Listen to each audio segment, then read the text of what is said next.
సూర్యుడు మకర రాశిలోనికి ప్రవేశించే కాలమే మకర సంక్రమణ కాలం. ఈ కాలం నుండి ఉత్తరాయణ పుణ్యకాలము ప్రారంభమవుతుంది. 12 నెలల సంవత్సర కాలంలో 6 నెలలు దక్షిణాయనము, 6 నెలలు ఒక పగలుగాను, 6 నెలలు ఉత్తరాయణము ఒక రాత్రిగాను ఉంటుంది దేవతలకు. కనుక దేవతలు మేలుకునే కాలము ఉత్తరాయణ పుణ్యకాలము. ఇది మహత్తరమైన కాలము. సంక్రాంతి పండుగ రోజు వేసే ముగ్గుల్లో ఖచ్చితంగా గొబ్బెమ్మలు ప్రాముఖ్యత ఏమిటి? అదేవిధంగా అసలు ఆ ముగ్గులో గొబ్బెమ్మలు పెట్టడానికి ఏదైనా కథ ఉందా? ఈ సంవత్సరం సంక్రాంతి పండుగ భోగి, సంక్రాంతి, కనుమ, ముక్కనుమ. సంక్రాంతి పండుగ రోజు వేసే ముగ్గుల్లో ఖచ్చితంగా గొబ్బెమ్మలు పెట్టి వాటి చుట్టూ తిరుగుతూ పెళ్లికాని ఆడపిల్లలు నృత్యాలు చేస్తూ సందడి చేస్తారు. అసలు గొబ్బెమ్మలు ఎందుకు పెడతారని తెలుసుకుందాం. సంక్రాంతి పండుగ నెల రోజులు ముందు నుంచే ఇంటి ముందు అందమైన రంగవల్లులు దర్శనమిస్తాయి. ఆడవాళ్ళు పోటాపోటీగా ముగ్గులు వేస్తూ ఉంటారు. ఆ రంగవల్లుల మీద గొబ్బెమ్మలను ఖచ్చితంగా పెడతారు. పెళ్లి కాని ఆడపిల్లలు గొబ్బెమ్మలు పెట్టడం సంప్రదాయంగా వస్తుంది. అసలు సంక్రాంతి సమయంలో ఈ గొబ్బెమ్మలే ఎందుకు పెడతారు?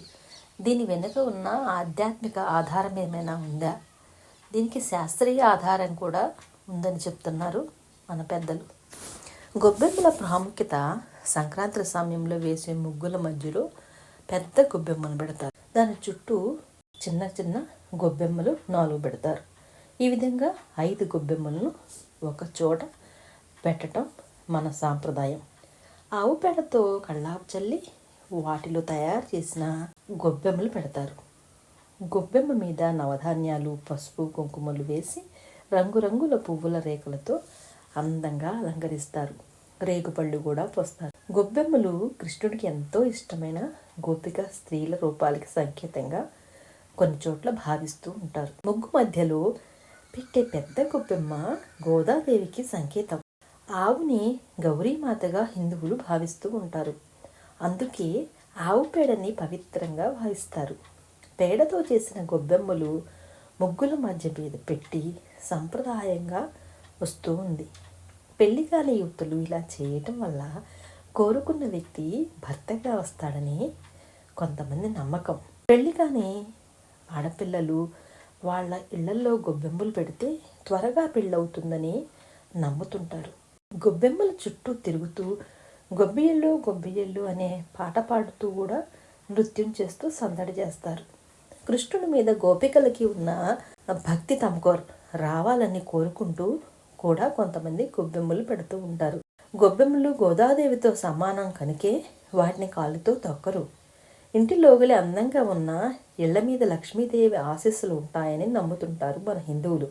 అలా అందంగా అలంకరించడం అనేది లక్ష్మీదేవిని తమ ఇంట్లోనికి ఆహ్వానించినట్లే అని భావిస్తారు. దీనికి శాస్త్రీయ కారణం కూడా ఒకటి ఉంది.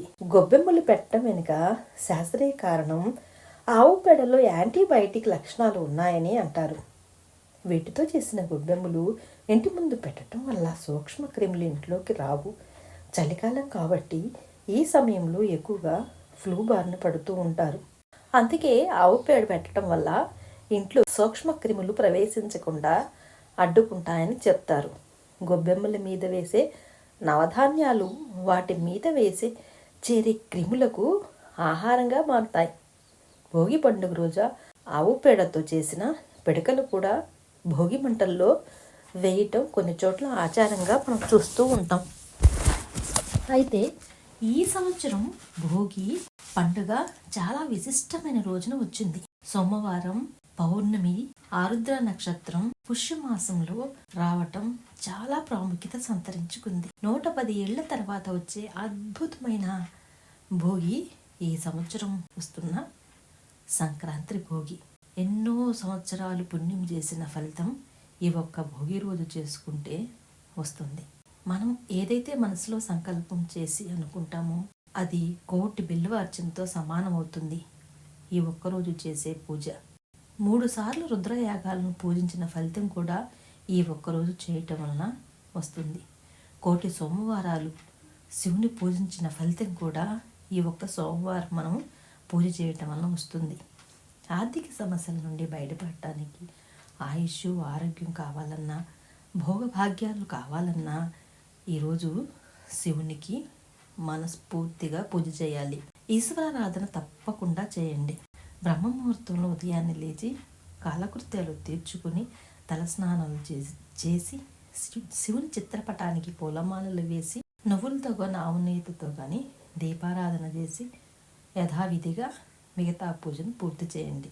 మనిషి పుట్టుకి ఆహారమే కారణం కాబట్టి అన్నాన్ని నైవేద్యంగా పెట్టండి, అభిషేకాలు చేయించండి. ఆ పెట్టిన అభిషేకం చేసిన అన్నాన్ని నైవేద్యంగా అందరికీ పంచిపెట్టండి. ఈ సంక్రాంతి నుండి ఉత్తరాయణంలోనికి సూర్యుడు మకర సంక్రమణం చేస్తాడు కాబట్టి ఈ రోజు నుండి ఉత్తరాయణ పుణ్యకాలం ప్రారంభమవుతుంది. నోములు వ్రతాలు మొదలవుతాయి. దీనికి ముగ్గులో గొబ్బెమ్మలు పెట్టడానికి మనకు పూర్వకాలంలో ఒక కథలు కూడా ఉంది. పురాణాలు మనకి ఈ విధంగా చెప్తున్నాయి. పూర్వం లక్ష్మీదేవి భూలోకంలో సంచరిస్తూ ఉంటుంది. అక్కడ గోమాతలు గుంపులుగా కనిపిస్తాయి. గోమాత దగ్గరికి వెళ్తుంది లక్ష్మీదేవి. లక్ష్మీదేవి గోమాతతో ఇలా అంటుంది, నేను మీతో కూడా బయలుదేరి వస్తాను అని, నేను మీతోనే నివసిస్తాను అని అడుగుతుంది. దాని గోమాత లేదు లేదు, నువ్వు మాతో రావటానికి వీలు లేదు అంటుంది గోమాత. అప్పుడు లక్ష్మీదేవి లక్ష్మీదేవిని నన్ను రావద్దు ఎందుకు అని గోమాతను అప్పుడు గోమాత నువ్వు లక్ష్మి కాబట్టి నువ్వు సంచారివి, చంచల స్వభావం కలిగినటువంటి దాన్ని, అందుకే మాతో పోతూ ఉంటున్నాను అంటుంది గోమాత. అప్పుడు లక్ష్మీదేవి నేను ఒకే చోట అక్కడ ధ్వంసమైపోతూ ఉంటుంది. వినాశనం ప్రారంభము కాబట్టి అని సమాధానం చెప్తుంది లక్ష్మీమాత. నువ్వు చంచలమైన దానివి కాబట్టి నువ్వు మా మలం రూపంలో ఉండు అని గోమాత చివరకు చెప్తుంది. అందుకే గోమాత పేడతో చేసిన ఈ గొబ్బెమ్మలు ఈ సంక్రాంతి పండగ నెల మొత్తము మన రంగవల్లులో తీర్చిదిద్దుకుంటూ ఉంటాము. ఈ గొబ్బెమ్మలకు చాలా ప్రాముఖ్యత ఉంది. ఆనాటి నుండి గోవుల యొక్క పేడనే ఈ సంక్రాంతి పర్వదినాలలో గొబ్బెమ్మలుగా పెట్టి భోగి మంటల్లో కూడా వేస్తారు. ఆ గొబ్బెమ్మలను పిడకలుగా చేసి ఈ నెలంతా ఎండబెట్టి ఆ పిడకలతో పొంగలి కూడా చేస్తారు. కొత్త బియ్యంతో పాలతో నైవేద్యం చేసి సంక్రాంతి పండగ రోజున నివేదన చేస్తారు దైవానికి. కనుక ఆ రోజు నుండి గోమాత వేసిన పేడనే మనం గొబ్బిళ్ళుగా పెట్టుకుంటూ వస్తున్నాం. కాబట్టి లక్ష్మీదేవి ఆ గొబ్బెమ్మల్లో దాగి ఉంటుందని మన పురాణాలు కూడా చెప్తున్నాయి. కనుమ రోజున గోవులకు, గేదెలకు, పశు సంపదకు పూజిస్తూ ఉంటాము. మనందరికీ తెలిసిన విషయమే, సంక్రాంతి పండుగ అంటేనే పాడి పంటల పండుగ. ధాన్యం ఇంటికి వస్తుంది. దానికి కారణమైన గోమాతలను పూజించడం మన సంప్రదాయం కాబట్టి కనుమ రోజున గోవులను పూజిస్తాము. ముక్కనుమ రోజున పెద్దలకు మొక్కలు పండగ చేసుకుంటూ ఉంటాము.